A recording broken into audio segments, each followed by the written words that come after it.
Hey there, does your business's fiscal year differ from the calendar year? Setting your fiscal year in FreshBooks ensures your financial reports and tax filings reflect your actual business cycle. Welcome back to Guide with Samuel. Here's the simple way to set it. Go to Settings, and then Company Settings, or Advanced. Look for Fiscal Year Settings.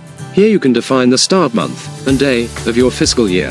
For example, if your fiscal year starts July 1st, you would set it to July. Once saved, all date-based reports will align with this fiscal period. My crucial pro tip: set this up before you enter any transactions. If possible, configure your fiscal year when you first create your FreshBooks account. Changing it later can be complicated and may require help from support to recategorize historical data. Just like that, you align your accounting software with your business's operational reality. Does your business run on a calendar fiscal year or a different cycle? Why? Share below. For more essential setup guides, subscribe. Thanks for watching. I'm Samuel, and I'll see you next time.